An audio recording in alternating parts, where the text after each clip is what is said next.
എല്ലാവർക്കും സുഖം വിശ്വസിക്കുന്നു. പുതിയ സാമ്പത്തിക വർഷം ആരംഭിക്കുമ്പോൾ നിരവധി പരിഷ്കാരങ്ങളാണ് നിലവിൽ വരുന്നത്. ആദായനികുതി, പാൻ കാർഡ് നിയമങ്ങൾ, ബാങ്കിംഗ് പരിഷ്കരണങ്ങൾ, ശമ്പളവുമായി ബന്ധപ്പെട്ട ആനുകൂല്യങ്ങൾ, യാത്രാ കാര്യങ്ങൾ തുടങ്ങി ഏപ്രിൽ 1 മുതൽ ശ്രദ്ധിക്കേണ്ട പല കാര്യങ്ങളുമുണ്ട്. അവയാണ് ഇനി പറയുന്നത്. ഏറ്റവും പ്രധാനപ്പെട്ടത് 6 പതിറ്റാണ്ട് പഴക്കമുള്ള ആദായനികുതി നിയമം 1961 പകരമായി പുതിയ ആദായനികുതി നിയമം 2025 പ്രാബല്യത്തിൽ വരുന്നത് ഏപ്രിൽ 1 മുതലാണ്. ആദായനികുതി നിയമം 2025 എന്നാൽ നികുതി നടപടികൾ കൂടുതൽ എളുപ്പമാക്കുന്നതിനായാണ് പരിഷ്കരിച്ച ആദായനികുതി നിയമം 2025 നിലവിൽ വരുന്നത്. സങ്കീർണതകൾ ഒഴിവാക്കാൻ നിയമങ്ങളുടെ എണ്ണം 399 നിന്നും 190 ടാക്സ് ഫോമുകൾ 511 നിന്നും 333 വെട്ടിക്കുറച്ചിട്ടുണ്ട്. സാമ്പത്തിക വർഷം, ഫിനാൻഷ്യൽ ഇയർ, അസസ്മെന്റ് ഇയർ എന്നിവയിലുള്ള ആശയക്കുഴപ്പങ്ങൾ ഇനി ഉണ്ടാകില്ല. പകരം ടാക്സ് ഇയർ എന്നീ ഏകീകൃത സംവിധാനം നിലവിൽ വരികയാണ്. ഏപ്രിൽ 1 മുതൽ പഴയ ആദായനികുതി ഫോമുകൾക്ക് പകരം പുതിയവ നിലവിൽ വരുന്നതുമാണ്.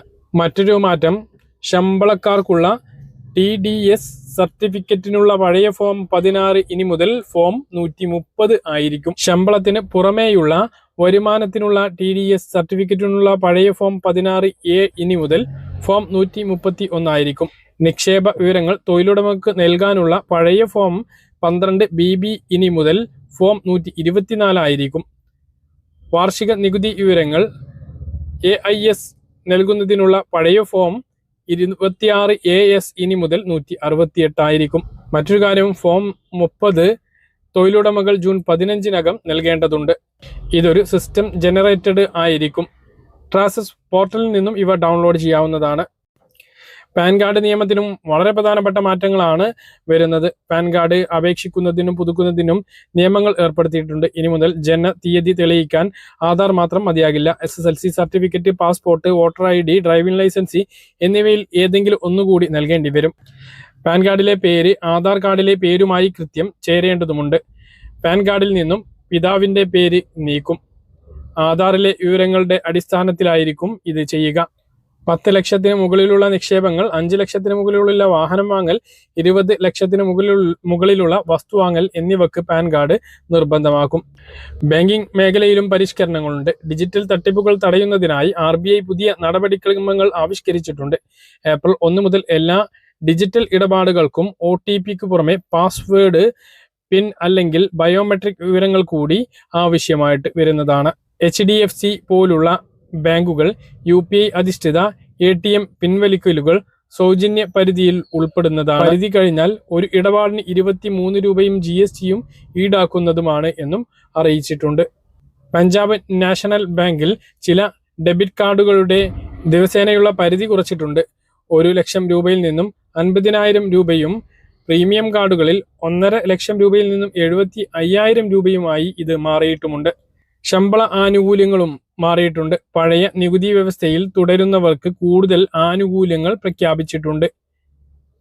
HRIയിൽ 50% നികുതി ഇളവ് ലഭിക്കുന്ന മെട്രോ നഗരങ്ങളുടെ പട്ടികയിൽ അഹമ്മദാബാദ്, ബാംഗ്ലൂരു, ഹൈദരാബാദ്, പൂനെ എന്നിവ കൂടി ചേർത്തിട്ടുണ്ട്. നേരത്തെ മുംബൈ, ഡൽഹി, കൽക്കട്ട, ചെന്നൈ എന്നിവ മാത്രമാണ് ഉണ്ടായിരുന്നത്. കുട്ടികളുടെ വിദ്യാഭ്യാസ ചെലവിനുള്ള അലവൻസ് പ്രതിമാസം 100 രൂപയിൽ നിന്നും 3000 രൂപയാക്കി. ഹോസ്റ്റൽ ചെലവ് പരിധി പ്രതിമാസം 300 നിന്നും 9,000 രൂപയാക്കിയിട്ടും ഉയർത്തിയിട്ടുണ്ട്. ഇനി മുതൽ പ്രതിദിനം 200 രൂപ വരെ മീൽ കാർഡുകൾക്ക് നികുതി നൽകേണ്ടതില്ല.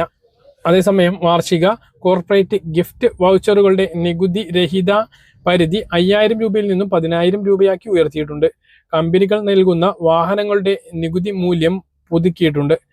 1.6 ലിറ്റർ വരെയുള്ള എഞ്ചിൻ കപ്പാസിറ്റി കാറുകൾക്ക് 8,000 രൂപ, വലിയ വാഹനങ്ങൾക്ക് 10,000 രൂപ എന്നിങ്ങനെയാണ് നികുതി ബാധ്യത ഉണ്ടാകുക.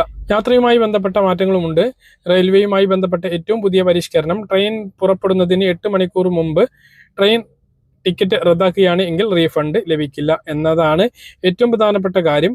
4 മണിക്കൂറായിരുന്നു നേരത്തെ, ഇത് 8 മുതൽ 24 മണിക്കൂറിന് മുമ്പ് റദ്ദാക്കുകയാണെങ്കിൽ 50% റീഫണ്ട് ലഭിക്കും. അതേപോലെ വിദേശ യാത്ര പാക്കേജിലുള്ള TCS 5 20% നിന്നും 2% കുറച്ചിട്ടുണ്ട്. ദേശീയ പാതയിലൂടെ സ്ഥിരമായി യാത്ര ചെയ്യുന്നവർ അറിഞ്ഞിരിക്കേണ്ട പുതിയ മാറ്റവും ഉണ്ട്. ഫാസ്ടാഗ് വാർഷിക പാസ് നിരക്ക് 3000 നിന്നും 3075 രൂപയാക്കി ഉയർത്തിയിട്ടുണ്ട്.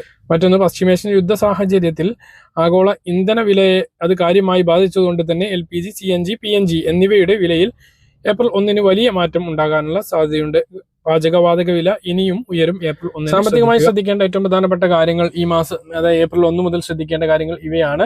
മാസം ആദ്യ ദിവസങ്ങളിൽ പെസഹാവ്യാഴം, ദുഃഖവെള്ളി അവധികളും പിന്നീട് 15-ന് ഈസ്റ്റർ അവധിയും വരാനുണ്ട്. അതുപോലെ ഈ മാസം 9-ാം തീയതി അവധിയാണ്, പൊതു അവധിയാണ്. നമ്മുടെ സംസ്ഥാനത്ത് അടുത്ത 5 വർഷം ആര് ഭരിക്കണം എന്ന് തീരുമാനിക്കുന്ന വളരെ നിർണായകമായിട്ടുള്ള ഇലക്ഷൻ നടക്കാൻ വേണ്ടി പോകുന്നത് ഈ മാസം 9-ാം തീയതിയാണ്. ഏപ്രിൽ 1 മുതൽ വിഷു, ഈസ്റ്റർ ഫെയറുകൾ ആരംഭിക്കുകയാണ്. ഏപ്രിൽ 1 മുതൽ 14 വരെയാണ് ഫെയറുകൾ സംഘടിപ്പിക്കുന്നത്. സപ്ലൈകോ, മാവേലി സ്റ്റോറുകൾ ഒഴികെയുള്ള വിൽപ്പനശാലകൾ ഈസ്റ്റർ വിഷു ഫെയറുകളായി പ്രവർത്തിക്കും. വിഷു കൈനീട്ടമായിട്ട് 16 അവശ്യ സാധനങ്ങൾ അടങ്ങിയിട്ടുള്ള വിഷുക്കണി പ്രത്യേക കിറ്റ് സപ്ലൈകോ വഴി ലഭിക്കുന്നതാണ്. വിഷുവിനോടനുബന്ധിച്ച് ഒരുക്കിയിട്ടുള്ള ഈ കിറ്റ് വാങ്ങുന്നതിന് 1001 രൂപ നൽകിയാൽ മതി. 1250 രൂപയുടെ സാധനങ്ങളാണ് ഉള്ളത്. 16 ഇനങ്ങൾ അടങ്ങിയിട്ടുള്ള സാധനങ്ങളാണ്. അതുപോലെ സപ്ലൈകോ വിൽപ്പനശാലകളിൽ നിന്നും 1000 രൂപക്ക് മുകളിൽ സബ്സിഡി ഇതര സാധനങ്ങൾ വാങ്ങുന്ന ഉപഭോക്താവിന് വിഷു കൈനീട്ടമായിട്ട് 101 രൂപയുടെ കൂപ്പൺ ലഭിക്കും. ഈ കൂപ്പൺ ഏപ്രിൽ 16 മുതൽ മെയ് 30 വരെ സപ്ലൈകോയുടെ ഏതെങ്കിലും വിൽപ്പനശാലകളിൽ നിന്നും 1000 രൂപക്ക് മുകളിൽ സബ്സിഡി ഇതര സാധനങ്ങൾ വാങ്ങുമ്പോൾ റിഡീം ചെയ്യാവുന്നതാണ്.